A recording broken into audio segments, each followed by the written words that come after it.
Ah, Sergeant Benton. Sir, the charges are set. Very good. Carry on, Sergeant. Sir, surely you aren't going to go through with it. Orders are orders, Sergeant. We must stay in line with C-19. Lethbridge Stewart here. Yes? Of course. Detonate the charges, Sergeant. But, sir... That is an order, Sergeant!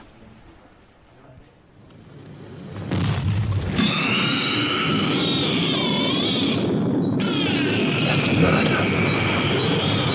Intelligent alien beings. A whole race of them. He's just wiped them out.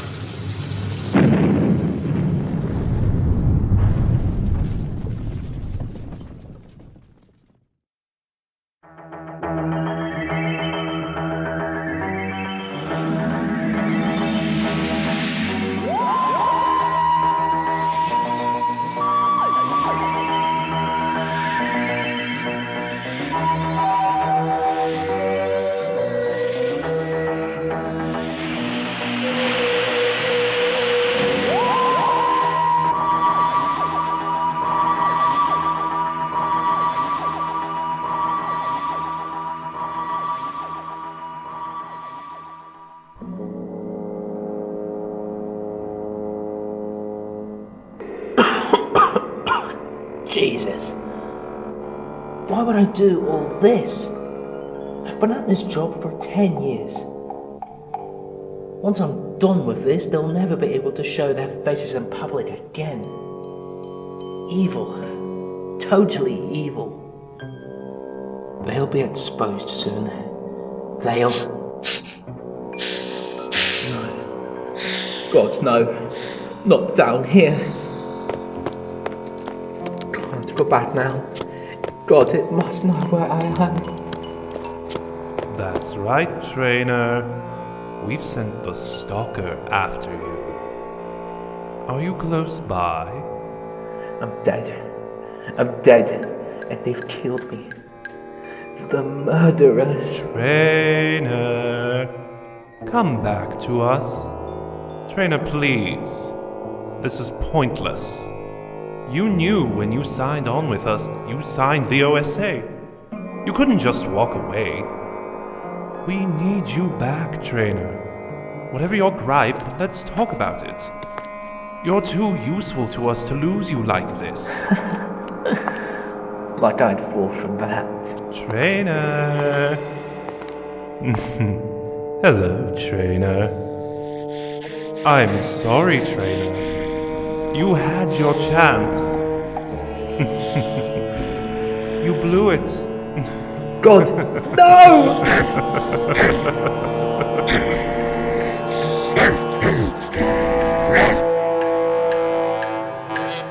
Here comes the sun. How much more of this do I have to take? It's all right. Are you in some sort of pain, Doctor? Did you say something, Brigadier?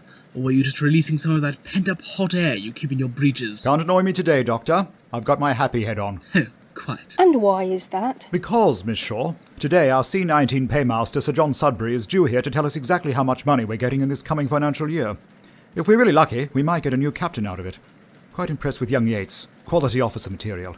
Might even get you a pay rise. Oh, come on. I doubt the money gods are that kind. Maybe not.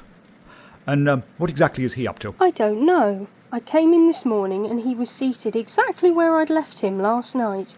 I don't think he slept a wink. My dear Liz, sleep, as a wise man once said, is for tortoises. As usual, the two of you have been so absorbed in your chit-chat that you failed to notice an important omission from this lab. Have you worked it out yet? The TARDIS console. It's gone. Well done, Liz. Top of the class. At least someone round here can use their eyes. So where is it? Back in the TARDIS. Right again. How did you get something so big through those tiny doors? Elementary, my dear Alistair. Quite elementary. You asked me to try and get the TARDIS working? Well, the console is back in there and I'm currently trying to restore functions to the dematerialization circuit. Satisfied? Now, I have work to do. Goodbye, Brigadier. Yes, well, I suppose I've got to make sure everything's ready for Sir John and old Scobie. When's the General going to be here? Sergeant Benton's collecting him from his home about now. Will you join us for lunch?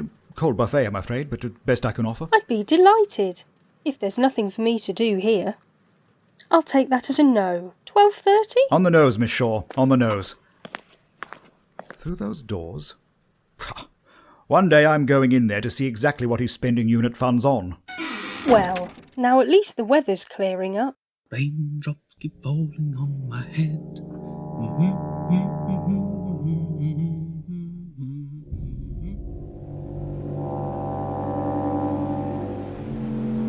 Bloody acting agency, thinking they can throw me out, making me leech off charity. Who's there? I said hello. Who's there? Laddie? Laddie, is that you? Stay back! Stay back, you...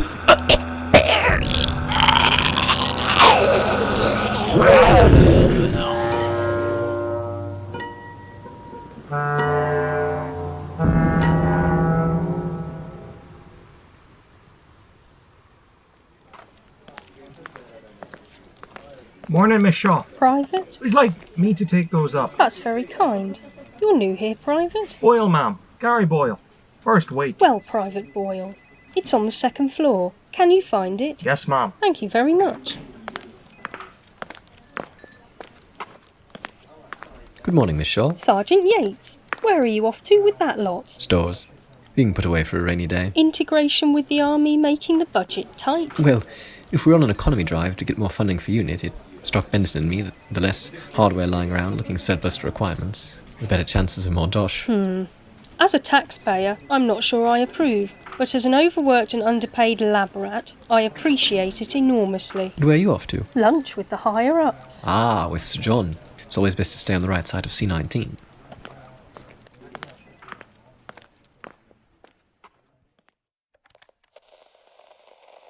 March 27th. I am so bored. I've been here 2 days, and they have been 2 of the crappiest days I've known. It's been a while since I've recorded a diary entry, and I really ought to, as my early memoirs are going to be a bestseller when I'm a famous politician and world statesman. At least that's what Dad always says. I'd rather be a singer or an actor or something like that, but he says there's not money in that.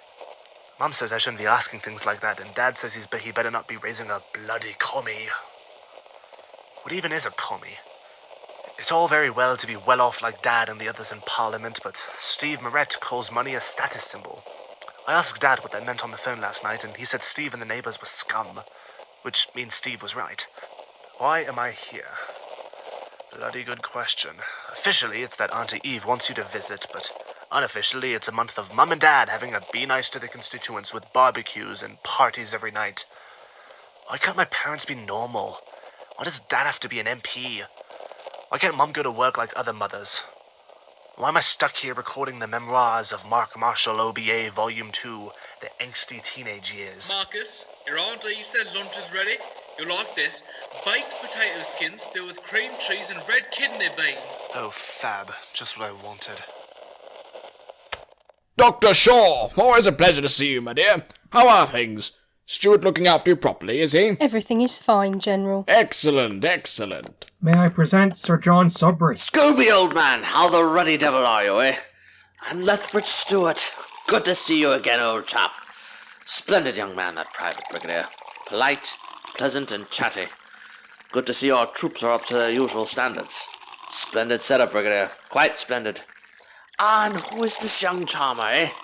Didn't tell me you had even more young ladies about the place. Corporal Bell not enough for you? Sir John Sudbury, I presume. My name is Elizabeth Shaw. I'm one of Unit's Scientific Corps. Ah, of course, my dear. Dr. Shaw from Cambridge, isn't it? Doctorates in chemistry and medicine, honorary doctorates in metaphysics and the humanities, plus assorted qualifications in economics, history, and Latin. Have I missed anything? Apart from my 16 plus in metalwork, probably not. I'm flattered. That and my work into the paranormal. Really? I must have missed that. Been studying your file recently, have to confess. The doctor's influence, no doubt. Marvellous chap. You're familiar with him then, Sir John? At the Pemberton Club, Brigadier. Lord Roland's gang of 4, you know. Excellent bridge player, your doctor. We partner up a lot. Does he cheat? Cheat? Young lady, are you suggesting that an honorary member of the Pemberton and a guest of Lord Roland's to boot Would cheat? Heaven forbid. He'd be expelled on the spot if anything like that occurred. Gentlemen, to business. Of course, Stuart. We should be discussing units funding. That is, after all, why we're here. Hence the mineral water rather than a decent bolly, eh, Brigadier? Yes.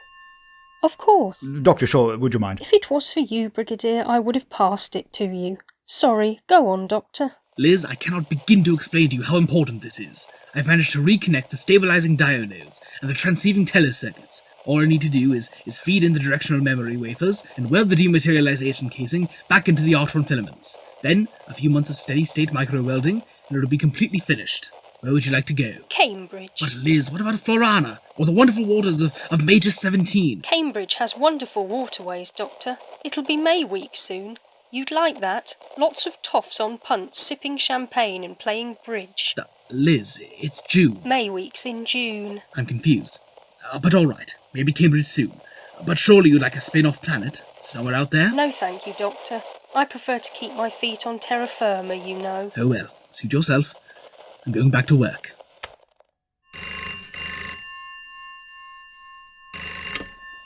Changed your mind, have you? Hello? Who is this? Is Elizabeth Shaw there, please? Who's asking? Hello, is Dr. Shaw available, please? I asked who is calling for her. Is this her father? Is she there? Please. Look, who are you? How did you bypass the switchboard? In fact, how did you get this number? Hello? Hello? I really don't know anything about you, do I, Miss Shaw? Then again, I've never asked.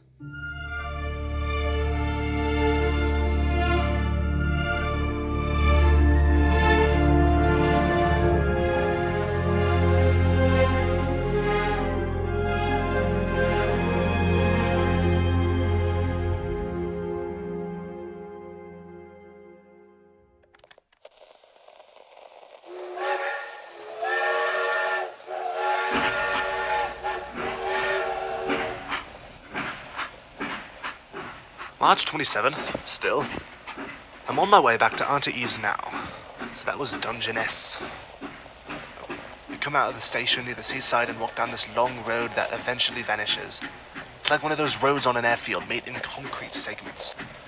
I thought I'd gone wrong until I found a row of small houses. Horrible things that look like they'd blown over in a harsh wind, all grey and dreary, with a few clothes on lines in front. A few kids were playing with a dog, but that was it as far as life went. Then I found a lighthouse with a small cafe/shop. And there was the nuclear power station, blocked off with this massive metal fence. No one was friendly there, especially the guard. I asked if I could look around and he just said no, and that was it. Mrs. Peter once told me I was undoing millions of years of evolution or something. It had taken millions of years for those stones to get to the beach, and I threw them back in. If Auntie Eve's right, we'll all be radioactive cinders by the time the stones get back to the beach, so it doesn't matter anyway.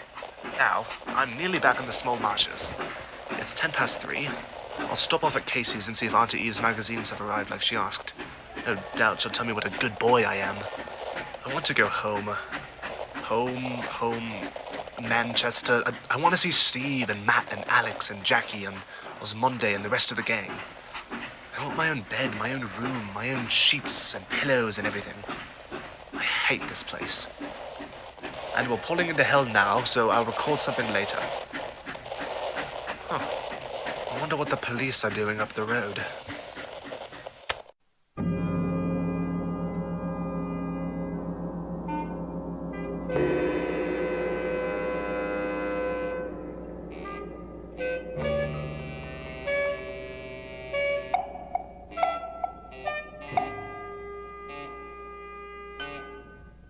All right, Barbara.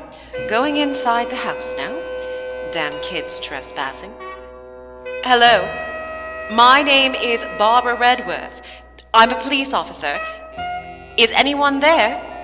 Are you hurt? What's this? Damn it, Marshall.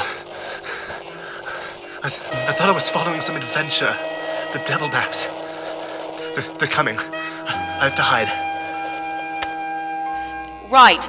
I only want to help. I found your tape recorder. I'm coming up. Mark. Is your name Mark? I can hear you breathing.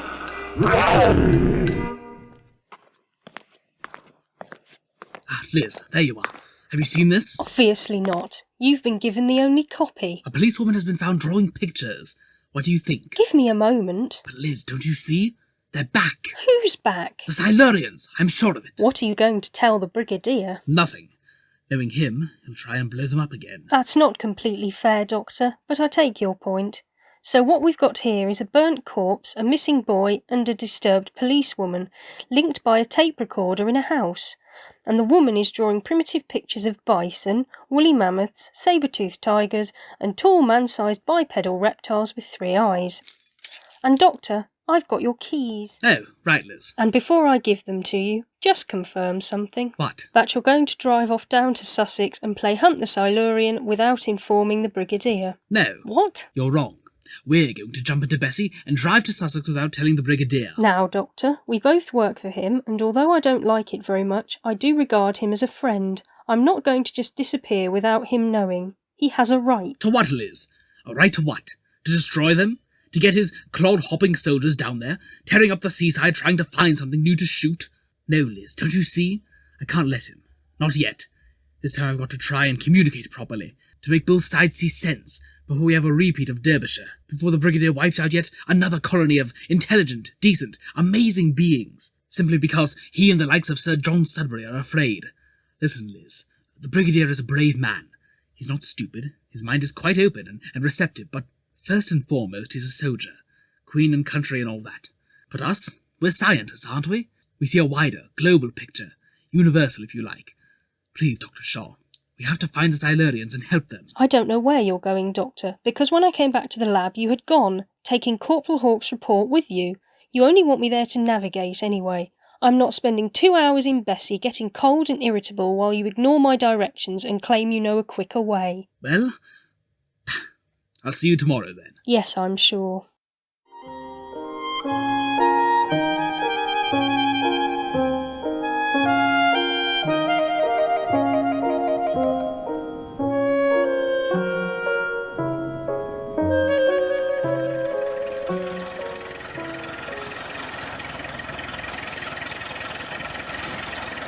Gentlemen, we have arrived. I received these through our mutual contacts. No survivors. Especially not the doctor.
I cross the void beyond the mind, the empty space that circles time. I see where others stumble blind, to seek a truth they never find. Eternal wisdom is my guide. I am the Doctor.